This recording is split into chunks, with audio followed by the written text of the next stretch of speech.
by PwC.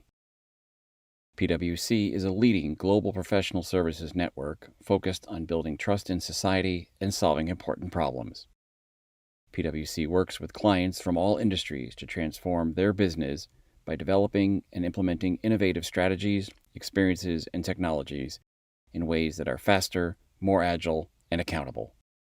With offices in 158 countries and more than 284,000 people, PwC helps organizations and individuals create the value they're looking for by delivering quality in assurance, tax, and advisory services.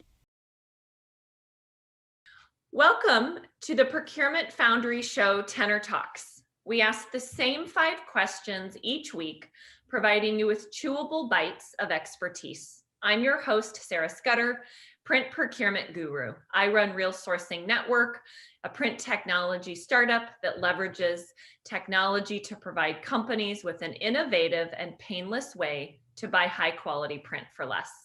I am honored to have Jana Rygiel with us today. Her and I became friends last year. She's a regular at our sourcing industry happy hours and is a bundle of energy. So Jana, I like to start off each interview making them a little fun and personal. So if you could share a couple random non-business related facts about yourself. Thank you, Sarah. Non-business related, I've run 4 marathons in my younger years. So interesting enough, I kind of put that on my goal list for 2021 this year. And as you know, I love accessories. So I'm a big fan of jewelry, and it's tough staying home because all those beautiful things are in the closet. So I can't wait till the pandemic releases us to look our best. I'm also a fan of big, this is not overly big today, but I like very big, bulky necklaces as well. So we'll have to get all glittered up for a conference maybe next year. Oh, looking forward to it. So Jana, tell me a little bit about yourself and your current role. Oh, thank you. I am a procurement tenured 20 plus years veteran that currently is managing partner of Strategic Leverage LLC. In my journey, I didn't really necessarily aspire of having my own consulting company, but I went where the opportunity was, and I am not looking back. It's been great, and I have encountered some really great customers. I specialize in procurement transformation, and every client is different. So I'm continuing to learn and leaning a lot on my network for go-tos and good suppliers in our space. So yeah, new chapter in my book.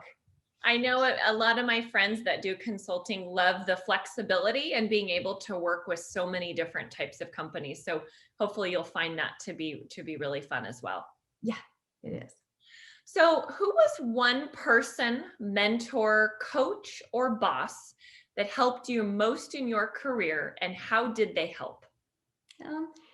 I really don't think there's one specific person. I think as we all manage through our professional journey, there are mentors and bosses that leave a fingerprint on you. Sometimes they're good, sometimes they're bad with skills. But some of the takeaways that I've been able to build into my professional skill set is understanding there's been individuals that had great diversity in thought and getting people around the table and bringing different perspectives in, which has really gained in our industry better success when you just don't have tunnel vision. Other takeaways I've learned about is having tenacity for continuous improvement. When you're doing a transformation, sometimes the culture doesn't really accept strategic sourcing as a helpful entity, and having tenacity to keep driving through, because eventually the points go on the scoreboard and we're making the difference. So those are important things that you learn through the journey from mentors and others. Yeah, and I think when you mention tenacity, I think it's becoming even more of an important skill as we look at the soft skills that are being required for people to really accelerate and be successful in procurement because you're doing so much internal selling and internal networking. So I think we're going to see that becoming even more and more important in the future years. 100%, I agree. Jana, what is the most innovative thing that you've seen in your space in the last 12 months? That's a great question, Sarah. One of the things that I found personally very innovative is all these networking platforms.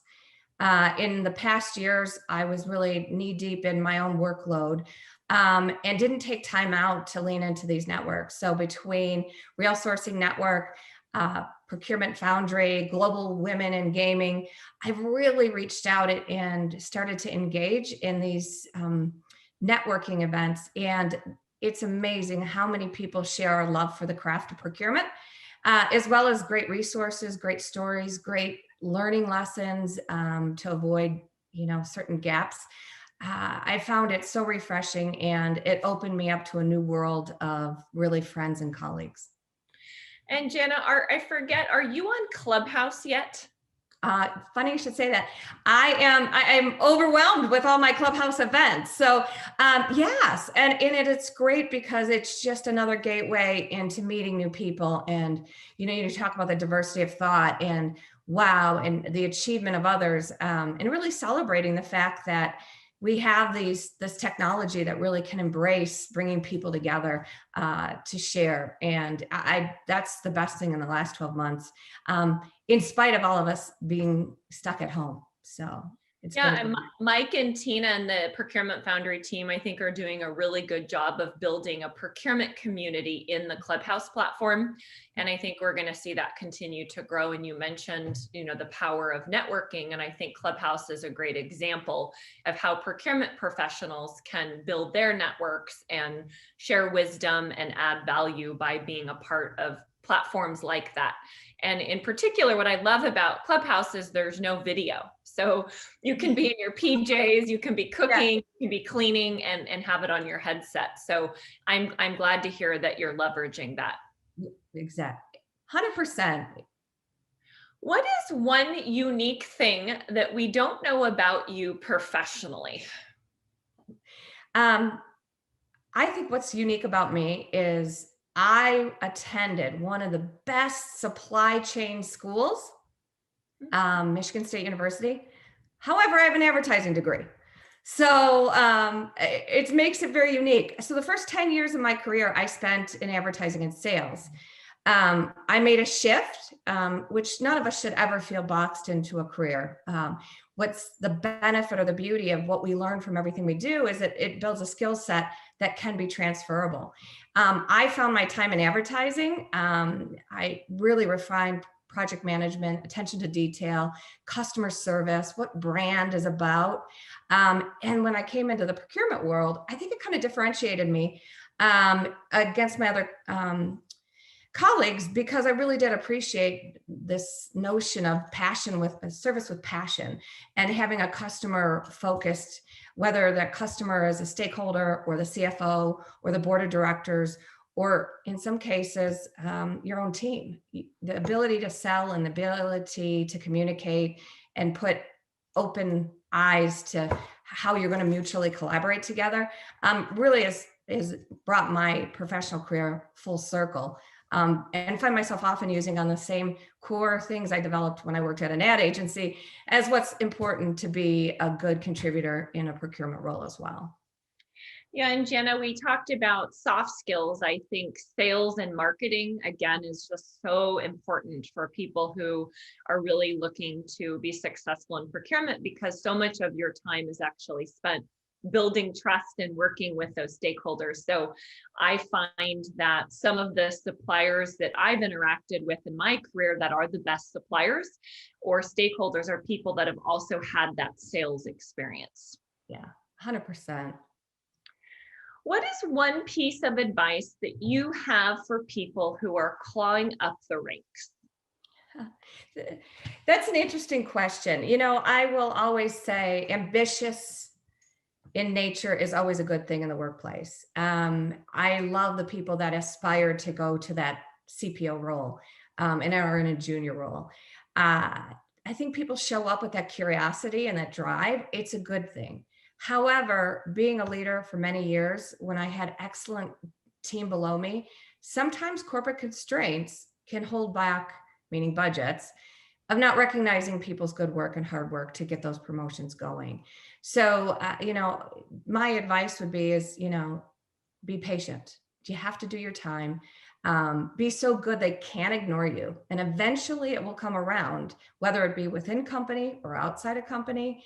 I think it makes the difference on your career path is whether you really have, if you're hungry for it and hungry for growth. One of the best things I've always advised my team members is look for that opportunity to try something new. Some of the best work I've seen is the stuff that people engage in that there is no script for, and they're creating and being innovative along the way. And that's the differentiation between, doing something good and doing something great. I call that the open playbook, right? You have a blank piece of paper and you get to write the narrative and write the script. Yeah. No, never give up. All right, Jana. Well, that concludes our interview for today. So I want to thank you so much for joining us and being on our show. Well, thank you for having me.